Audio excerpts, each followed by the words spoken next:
Friends, ನಾನು BK free ಕ್ಲಾಸಸ್ಸಿಂದ Bahubali sir ಮಾತಾಡೋದು. ಈಗಾಗಲೇ ಅಗ್ನಿಗೆ ಸಂಬಂಧಪಟ್ಟಂತಹ ಒಂದಿಷ್ಟು 20 ಮಾಡೆಲ್ ಟೆಸ್ಟನ್ನು ಬಿಡಿಸಿದ್ದೀವಿ. ಇವತ್ತಿನ ಕ್ಲಾಸಲ್ಲಿ 21ನೇ ಟೆಸ್ಟನ್ನು ನೋಡೋಣ. ನೆಕ್ಸ್ಟ್ ಕ್ಲಾಸಲ್ಲಿ ನಾನು 22ನೇ ಟೆಸ್ಟನ್ನು ಅದೇ ರೀತಿ ಕಂಟಿನ್ಯೂ ಆಗಿ ನಿಮಗೆ ಸೊಲ್ಯೂಷನ್ನ ಮಾಡ್ತಾ ಹೋಗ್ತೀನಿ. ಈ ಕ್ವಶನ್ ಪೇಪರ್ಸ್ ಏನಿದೆಪ್ಪ ಅಂದರೆ ಅಗ್ನಿವೀರ್ JD, ಟ್ರೇಡ್ಸ್ಮ್ಯಾನು, WMP ಎಲ್ಲರಿಗೂ ಯೂಸ್ಫುಲ್ ಆದಂತಹ ಮಾಡೆಲ್ ಟೆಸ್ಟು ಆಫೀಸಿಯಲ್ಲಿ ಬಿಟ್ಟಂಥದ್ದು.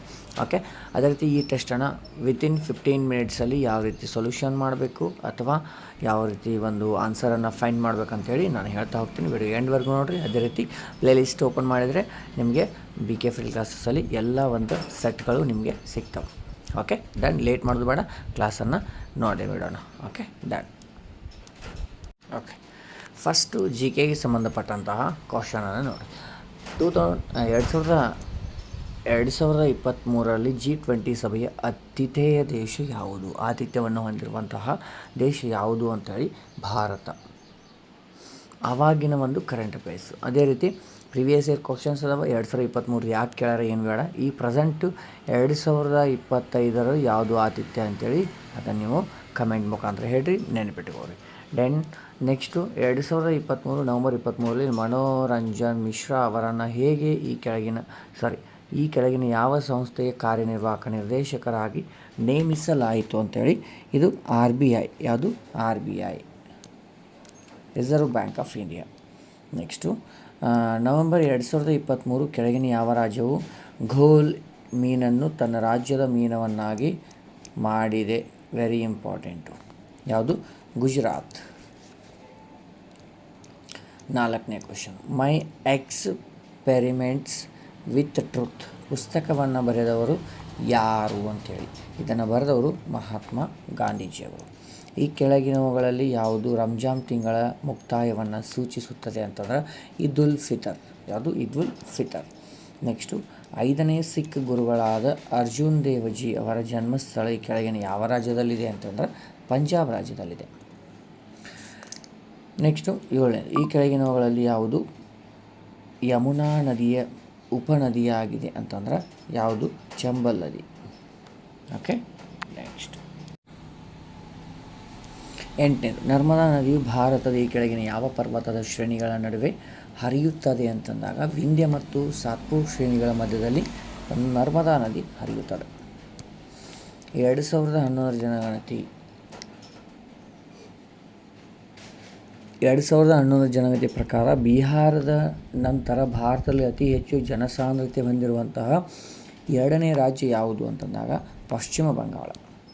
ನೆಕ್ಸ್ಟು ಬ್ರಿಟಿಷ್ ಭಾರತದ ಕೊನೆಯ ವೈಸ್ರಾಯ್ ಮತ್ತು ಸ್ವತಂತ್ರ ಭಾರತದ ಮೊದಲ ಗವರ್ನರ್ ಜನರಲ್ ಯಾರು ಅಂತಂದ್ರೆ ಲಾರ್ಡ್ ಮೌಂಟ್ ಬ್ಯಾಟನ್. ಯಾರು? Lord Mount baton. ದತ್ತು ಪುತ್ರರಿಗೆ ಹಕ್ಕಿಲ್ಲ, ದತ್ತು ಮಕ್ಕಳಿಗೆ ಹಕ್ಕಿಲ್ಲ, ಡಾಕ್ಟ್ರಿನ್ ಆಫ್ ಲ್ಯಾಪ್ಸ್ ನೀತಿಯನ್ನು ಭಾರತದ ಯಾವ ವೈಸ್ರಾಯ್ ಗವರ್ನರ್ ಜನರಲ್ ಅವರು ಪರಿಚಯಿಸಿದರು ಅಂತಂದ್ರೆ ಯಾರು? Lord Dalhousie. ನೆಕ್ಸ್ಟು 2022ರಲ್ಲಿ ನಡೆದಂತಹ 36ನೇ ರಾಷ್ಟ್ರೀಯ ಕ್ರೀಡಾಕೂಟ ಅಧಿಕೃತ ಲಾಂಛನವಾದ ಸಾವಜ್ ಒಂದು ಡ್ಯಾಶ್ ಆಗಿತ್ತು ಅಂತಂದ್ರೆ ಏಷ್ಯಾಟಿಕ್ ಸಿಂಹ ಅದು ಲಾಂಛನವಾಗಿತ್ತು. ರಾಜ್ಯಸಭೆಯಲ್ಲಿ ರಾಜ್ಯಗಳು ಮತ್ತು ಕೇಂದ್ರಾಡಳಿತ ಪ್ರದೇಶಗಳ ಪ್ರತಿನಿಧಿಸುವ ಗರಿಷ್ಠ ಸದಸ್ಯರ ಸಂಖ್ಯೆ ಎಷ್ಟಿರಬೇಕು ಅಂತಂದರೆ 238 + 12 ಇದು ನೇಮಕ ಮಾಡುತ್ತೆ. ಓಕೆ, ಭಾರತದ ಸಂವಿಧಾನದ ಈ ಕೆಳಗಿನ ಯಾವ ವಿಧಿಯು ಆಹಾರದ ಹಕ್ಕು ರೈಟ್ ಆಫ್ ಫುಡ್ ಅನ್ನು ಸೇರಿಸಲಾಗಿದೆ? ವಿಧಿ 21. ಹಿಂದನ್ನಲ್ಲಿರುವ ಭಾರತದ ಅತಿ ದೊಡ್ಡ ವಾಯುಪಡೆ ನಿಲ್ದಾಣವು ಯಾವ ರಾಜ್ಯದಲ್ಲಿ ಅಂತಂದ್ರೆ ಉತ್ತರ ಪ್ರದೇಶ್. ಇದು GKಗೆ ಸಂಬಂಧಪಟ್ಟಂತಹ 15 ಪ್ರಶ್ನೆಗಳು ಅದರ. ನೆಕ್ಸ್ಟು ಸೈನ್ಸಿಗೆ ಸಂಬಂಧಪಟ್ಟಿದ್ದು. ಚಲನೆಯ ಮೊದಲ ನಿಯಮವನ್ನು ಈ ಹೆಸರಿನಿಂದಲೂ ಕರೆಯಲಾಗುತ್ತದೆ. ಯಾವುದು? ಜಡತ್ವದ ನಿಯಮ ಕೂಡ ಅಂತೀವಿ, ಲಾ ಆಫ್ ಇನರ್ಷಿಯಾ. ಓಮ್ ನಿಯಮವು ಯಾವುದರ ನಡುವಿನ ಸಂಬಂಧವನ್ನು ವಿವರಿಸುತ್ತದೆ? ವಾಹಕದ ನಡುವಿನ ವಿಭವಾಂತರ ಮತ್ತು ಅದರಲ್ಲಿ ಕರಗಿರುವ ವಿದ್ಯುತ್ ಪ್ರವಾಹ. ಓಕೆ, 2ನೇದು. ನೆಕ್ಸ್ಟು 18 ಪುಸ್ತಕಗಳಿಂದ ತುಂಬಿದ ಪೆಟ್ಟಿಗೆಯಿಂದ ಖಾಲಿ ಪೆಟ್ಟಿಗೆಯನ್ನು ತಳ್ಳುವುದು ಸುಲಭ. ವಸ್ತುವಿನ ಯಾವ ಗುಣವು ಇದಕ್ಕೆ ಕಾರಣವಾಗುತ್ತದೆ? ಅದರ ದ್ರವ್ಯರಾಶಿ, ಮಾಸ್ ಅಂತೀವಿ. ನೆಕ್ಸ್ಟು ಮಿಶ್ರಲೋಹದ ರೋಧಕತೆಯು ಸಾಮಾನ್ಯವಾಗಿ ಅದರ ಘಟಕ ಲೋಹಗಳಿಗಿಂತ ಆಗಿರುತ್ತದೆ ಡ್ಯಾಶ್ ಆಗಿರುತ್ತದೆ ಹೆಚ್ಚಾಗಿರುತ್ತದೆ. ಸಾಮಾನ್ಯವಾಗಿ ಅಡುಗೆ ಉದ್ದೇಶಗಳಿಗಾಗಿ ಯಾವ ಅನಿಲವನ್ನು ಬಳಸಲಾಗುತ್ತದೆ ಅಂತಂದ್ರೆ ದ್ರವೀಕೃತ ಪೆಟ್ರೋಲಿಯಂ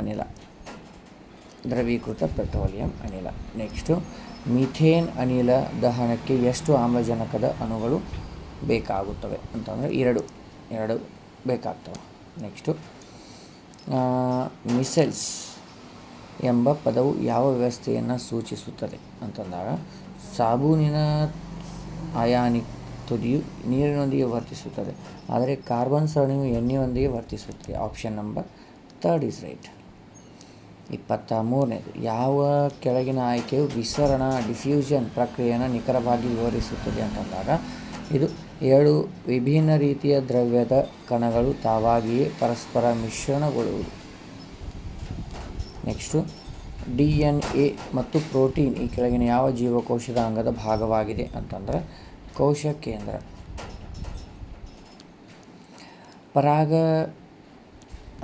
ಇಲ್ಲಿ ಕೀಟಗಳು ಹೂಗಳಿಗೆ ಭೇಟಿ ನೀಡಿದಾಗ ತಮ್ಮ ದೇಹದ ಮೇಲೆ ಯಾವ ಪದಾರ್ಥವನ್ನು ಹೊತ್ತಿರುತ್ತದೆ ಅಂದರೆ ಪೊಲೆನ್ ಪರಾಗರೇಣುವನ್ನು ಹೊತ್ತಿರುತ್ತದೆ. 26ನೇ ಮಾನವನ ಹೃದಯದ ಕೋಣೆಗಳ ನಡುವಿನ ವಿಭಜನೆಯು ಯಾವುದಕ್ಕೆ ಸಹಾಯ ಮಾಡುತ್ತದೆ ಅಂತಂದಾಗ ಶುದ್ಧ ಮತ್ತು ಅಶುದ್ಧ ರಕ್ತವನ್ನು ಮಿಶ್ರಣವಾಗುವುದನ್ನು ತಡೆಯಲು. ಹುಡುಗರಲ್ಲಿ ಗಂಟಲಿನ ಉಬ್ಬಿನ ಭಾಗ ಅಂದರೆ ಬೆಳೆಯುತ್ತಿರುವ ಧ್ವನಿ ಪೆಟ್ಟಿಗೆಯನ್ನು ಡ್ಯಾಶ್ ಏನೆಂದು ಕರೀತಾರೆ. ಇದನ್ನು ಏನಂತ ಕರೀತಾರೆ ಅಂದ್ರೆ ಆ್ಯಡಮ್ಸ್ ಆ್ಯಪಲ್ ಅಂದರೆ ಕಂಠಮಣಿ ಅಂತೀವಿ. ಅದು ಕಂಠಮಣಿ. 28ನೇದು ನೋಡ್ರಿ, ಅನಿಲಗಳು ಮತ್ತು ನೀರು ತೂರದಂತೆ ತಡೆಯಲು ಸಬ್ಮರೀನ್ ಅಂತೀವಿ. ಕನ್ನಡ ಒಳಗೆ ಸ್ವಲ್ಪ ಮಿಸ್ಟೇಕ್. ಸಬ್ಮರೀನ್ ಎಂಬ ಪದಾರ್ಥ ಈ ಕೆಳಗೆ ಯಾವುದಲ್ಲಿ ಇರುತ್ತದೆ ಅಂತಾರೆ ಸುಬೇರಿನ್. ಇದು ಯಾವ ಪದಾರ್ಥದಲ್ಲಿ ಕಾರ್ಕ್ನಲ್ಲಿ ಇರ್ತದೆ. ಓಕೆ, ಕೆಳಗಿನ ಯಾವ ಸಸ್ಯಗಳು ಪತ್ರಹರಿತನ ಹೊಂದಿರುವುದಿಲ್ಲ ಅಂತಂದಾಗ ಇವು ಯಾವಪ್ಪ ಅಂತಂದ್ರೆ ಅಮರಬಳ್ಳಿ ಅಂತೀವಿ, ಅಂದ್ರೆ ಕಸ್ಕ್ಯೂಟಾ. ಇವು ಪತ್ರಹರಿತನ ಹೊಂದಿರುವುದಿಲ್ಲ. ಬೇರುಗಳು ಮತ್ತು ಕಾಂಡಗಳು ಎಲೆಗಳು ಅಥವಾ ಮೊಗ್ಗುಗಳಿಂದ ಹೊಸ ಸಸ್ಯಗಳನ್ನು ಉತ್ಪಾದಿಸುವ ಸಂತಾನೋತ್ಪತ್ತಿಯ ಪ್ರಕಾರವನ್ನು ಏನೆಂದು ಕರೆಯುತ್ತಾರೆ ಅಂತಂದ್ರೆ ಅಲೈಂಗಿಕ ಸಂತಾನೋತ್ಪತ್ತಿ. ಇವು ಸೈನ್ಸ್ಗೆ ಸಂಬಂಧಪಟ್ಟದ್ದು. ನೋಡಿರಿ, ಹೀಗೆ ವಿಚಾರ ಮಾಡಿರಿ. ಫಸ್ಟ್ ಸೆಟ್ಟಿಂದ ಇಲ್ಲಿವರೆಗೂ ಸೈನ್ಸ್ ಕ್ವಶನ್ಸು ಯಾವ ರೀತಿ ಡಿಫ್ರೆಂಟಾಗಿ ಬರ್ತಾ ಇದ್ದಾವೆ ಅಂತೇಳಿ. Okay, done. ನೆಕ್ಸ್ಟು ಮ್ಯಾಥ್ಸಿಗೆ ಸಂಬಂಧಪಟ್ಟಿದ್ದು ನೋಡಿರಿ. ಫಸ್ಟಿಗೆ ಸರಾಸರಿ ಅಂದರೆ ಇವೆಲ್ಲವನ್ನು ಕೂಡಿಸ್ರಿ. 5, 3, 8, 8 ಇವೆಲ್ಲ ಕೂಡಿಸಿದ ಮೇಲೆ 8 8 16 4 21 24 ಟೋಟಲ್ 24 ಆಯಿತು. ಡಿವೈಡೆಡ್ ಬೈ ಟೋಟಲ್ 4 ಸಂಖ್ಯೆ ಅದಾವೆ. 4 1 4 6 ಅಂದ್ರೆ option number A is right. Next ನೋಡಿರಿ, ಸಮ ಏನದ ರೀ ಸಮ ಒಂದೇ ನಿಮಿಷ. ಸಮ 7 ಮೊದಲ 7 ಸಮ ಸಂಖ್ಯೆಗಳು ಯಾವ್ಯಾವು? 2 4 6 8 10 12 14. ಈ ಕಡೆ 2 ಈ ಕಡೆ 2 ಬಿಟ್ಟಿವಿ. ನೆಕ್ಸ್ಟು ಈ ಕಡೆ 1 ಈ ಕಡೆ 1 ಬಿಟ್ಟಿವಿ. ಟೋಟಲ್ ನಡುವಿಂದ ಯಾವುದು ಉಳಿತು? 8. ಇದು ನಮ್ಮದು ಸರಾಸರಿ, ಅಥವಾ ಎಲ್ಲ ಕೂಡಿಸಿ ಡಿವೈಡೆಡ್ ಬೈ 7 ಮಾಡು ಅಷ್ಟೇ ಬರುತ್ತೆ. ಓಕೆ, ನೆಕ್ಸ್ಟ್ ನೋಡಿರಿ, ಮೊತ್ತವನ್ನು ಕೇಳಿದ್ರೆ 2 ಸ್ಕ್ವೇರ್ 4 3 9 16 ಟೋಟಲ್ ಎಷ್ಟಾಯಿತು? 25 35 41. Option number 4 is right. Okay, next question correct ಅದಲ್ಲ? 16 3 ಮೂಲೆ ನೋಡಿರಿ, ಇನ್ನೊಂದು ಸಲ ಏನೋ ಮಿಸ್ಟೇಕ್ ಆಗಿದೆ. 4 ಪ್ಲಸ್ 3 ಮೂಲೆ 9 ಪ್ಲಸ್ 16 16 20 29 ಆಗುತ್ತೆ. 29. Option number 2 is right. ದಶಮಾಂಶದಲ್ಲಿ ಬರೆಯಿರಿ ಅಂತಂದಾಗ 11 ಡಿವೈಡೆಡ್ ಬೈ 1000 ಅಂತಂದಾಗ ಫಸ್ಟ್ 11 ಬರೆದು 3 ಅಂಕಿ ಆದಮೇಲೆ ಪಾಯಿಂಟ್ ಕೊಡಿ 0.011. Option number 4 is right. 400ರ ವರ್ಗ ಸಂಖ್ಯೆ ಯಾವುದು ಅಂತಂದ್ರೆ 400ರ ವರ್ಗ ಸಂಖ್ಯೆಯಲ್ಲಿ ಎಷ್ಟು ಸೊನ್ನೆ ಬರ್ತಾವೆ ಅಂತ ಕೇಳೋರು.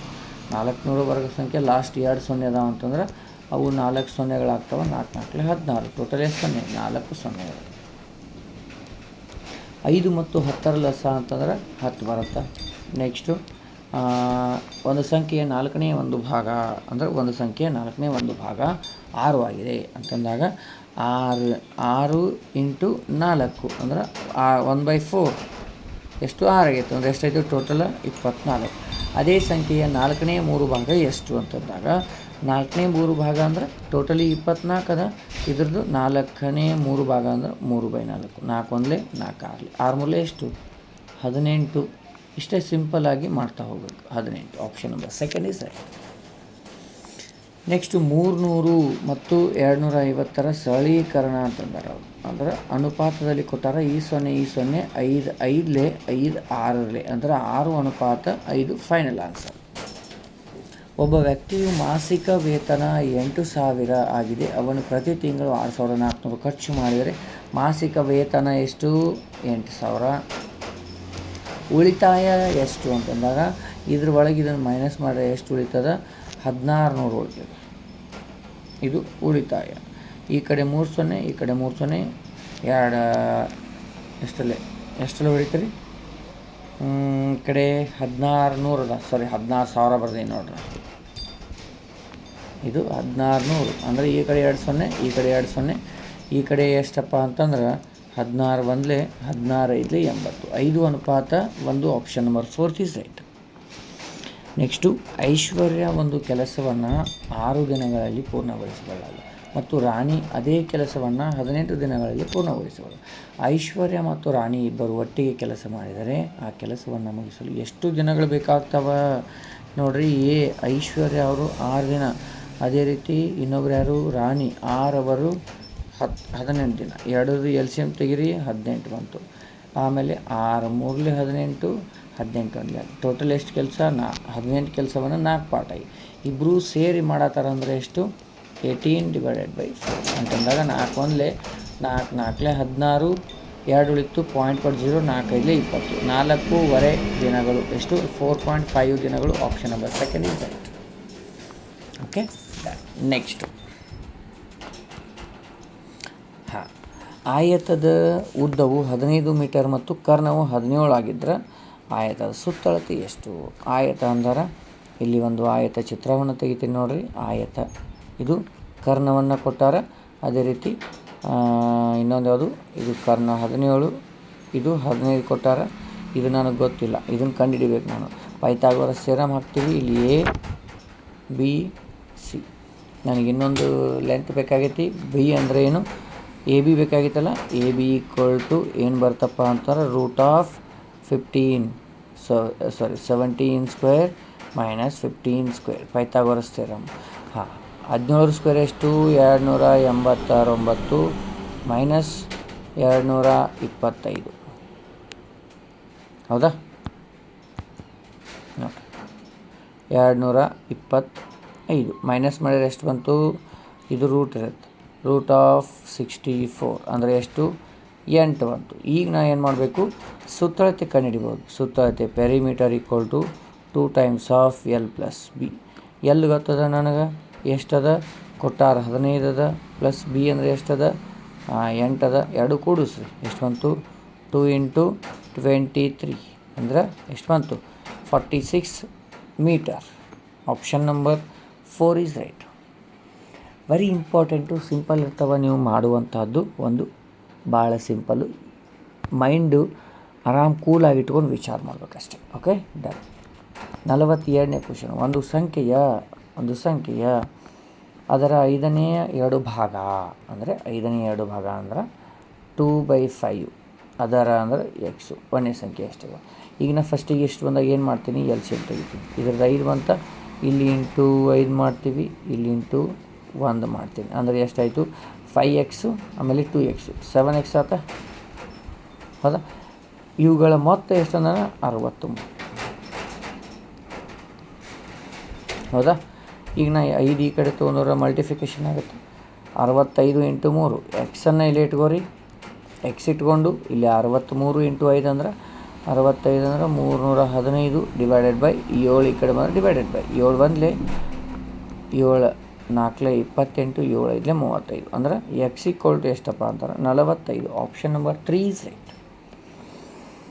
ನೆಕ್ಸ್ಟ್ ನೋಡಿರಿ ಆ್ಯಂಗಲ್ ಇಲ್ಲಿ ಏನಪ್ಪ A B C angle A equal to ಎಷ್ಟು ಕೊಟ್ಟಾರ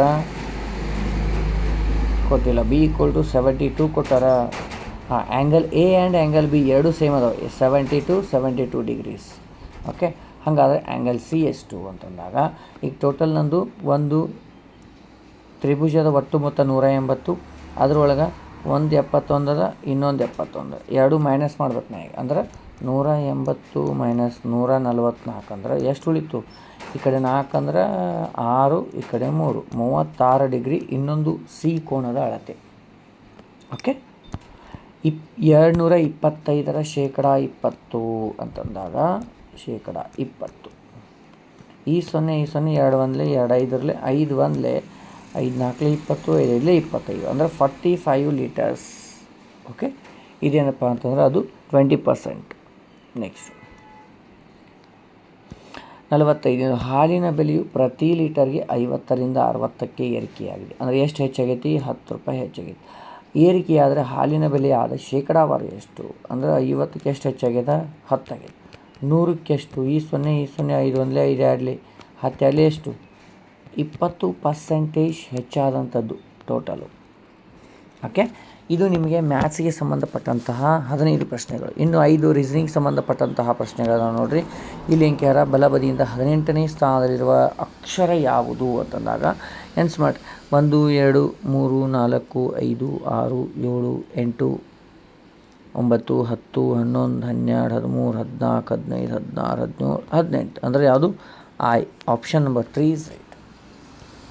ನೆಕ್ಸ್ಟು ಇಲ್ಲಿ ಆ ಶಬ್ದಗಳ ಜೋಡಣೆ ಅದ ಯಾವುದಪ್ಪ ಅಂತಂದ್ರೆ ಫಸ್ಟಿಗೆ ಥರ್ಡ್ ಒನ್ ಬರುತ್ತೆ, ಮೂರನೇ ಫಸ್ಟಿಗೆ 3 ಯಾವ್ದು ನೋಡಿರಿ? Option number second. ಅಂದ್ರೆ 3 1 4 2.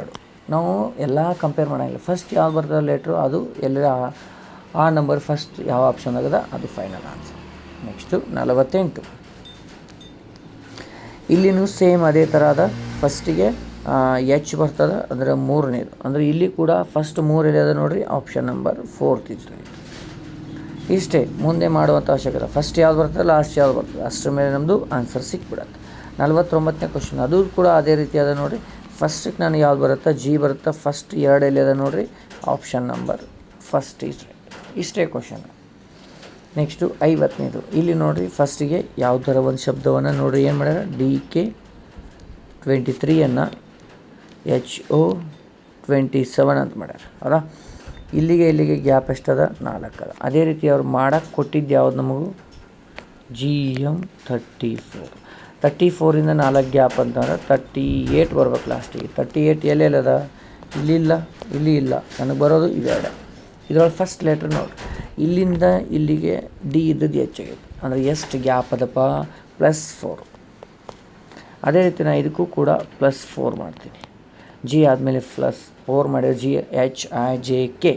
ಫಸ್ಟ್ ಅಕ್ಷರ ಕೆ ಎಲ್ಲದ ನೋಡ್ರಿ? ಇಲ್ಲ, ಆಪ್ಷನ್ ನಂಬರ್ ಸೆಕೆಂಡ್. ಈ ರೀತಿ ನೀವು ಕ್ವಶನನ್ನು ಈಸಿಯಾಗಿ ಆನ್ಸರನ್ನು ಫೈಂಡ್ ಮಾಡಲಿಕ್ಕೆ ನೋಡಬೇಕಾಗುತ್ತೆ. ಯಾಕಂತಂದ್ರೆ ಟೈಮ್ ಶಾರ್ಟ್ ಇಟ್ಕೊಂಡು ನಾವು ಸೊಲ್ಯೂಷನನ್ನು ಮಾಡ್ತಾಯಿರ್ತೀವಿ. Okay, done. ಇದು ನಿಮ್ಮದಪ್ಪ ಟೋಟಲ್ ಆಗಿ ನಾನು ಹೇಳ್ತಾ ಇರೋದು ಇದು 21ನೇ ಟೆಸ್ಟು. ಓಕೆ, ಏನಾದರೂ ಡೌಟ್ ಇದ್ದರೆ ನೀವು ಏನು ಮಾಡಬೇಕು? ಕಮೆಂಟ್ ಮುಖಾಂತರ ಹೇಳಿಲ್ಲ, ನನ್ನ ವಾಟ್ಸಪ್ ನಂಬರ್ ಅದ, ಅಲ್ಲಿ ಕೂಡ ನೀವು ಮೆಸೇಜ್ ಮಾಡ್ಬೋದು. ಹೌದಾ? Okay, very important. ಅದೇ ರೀತಿ CRPF ಕ್ಲಾಸಸ್ ಕೂಡ ಆಫ್ಲೈನ್ ಸ್ಟಾರ್ಟ್ ಅದ. ಯಾರಾದರೂ ಬೇಕಾದ್ರೆ ನೀವು ಅಡ್ಮಿಷನ್ ಮಾಡಬೇಕಂದ್ರೆ ಕಾಂಟ್ಯಾಕ್ಟ್ ಮಾಡಿರಿ. ಅಡ್ಮಿಷನ್ ಬಗ್ಗೆ ಮಾಹಿತಿ ತೊಗೋರಿ, ಬಂದು ಜಾಯ್ನ್ ಆಗಿ. ಅದೇ ರೀತಿ TA ರ್ಯಾಲಿ ಕೂಡ ಅದ. ಅದೇ ರೀತಿ SSC JD ಸೆಪ್ಟೆಂಬರಲ್ಲಿ ಕಾಲ್ ಫಾರ್ಮ್ ಅದ. ಭಾಳ ಅದರ ಸ್ವಲ್ಪ ಹೆಚ್ಚು ಕಮ್ಮಿ ಆಗೋ ಡೇಟ್ಸು. ಅದಕ್ಕೂ ಕೂಡ ಟ್ರೈನಿಂಗ್ ಸ್ಟಾರ್ಟ್ ಅದ. ಯಾರು ಬೇಕಾದರೂ ಬಂದು ಅಡ್ಮಿಷನ್ ತೊಗೋಬೋದು. ನೆಕ್ಸ್ಟ್ ಕ್ಲಾಸಲ್ಲಿ 22 ಟೆಸ್ಟನ್ನು ನಾನು ತರ್ತೇನೆ. ಓಕೆ, ಅದೇ ರೀತಿ ಪ್ರೀವಿಯಸ್ ಕ್ಲಾಸಸ್ ಯಾರನ್ನೂ ಎಲ್ಲ ನೋಡಿರಿ. ಮತ್ತೆ ಮುಂದಿನ ಕ್ಲಾಸಲ್ಲಿ ಭೇಟಿ ಆಗ್ತೀನಿ. ಜೈ ಹಿಂದ್.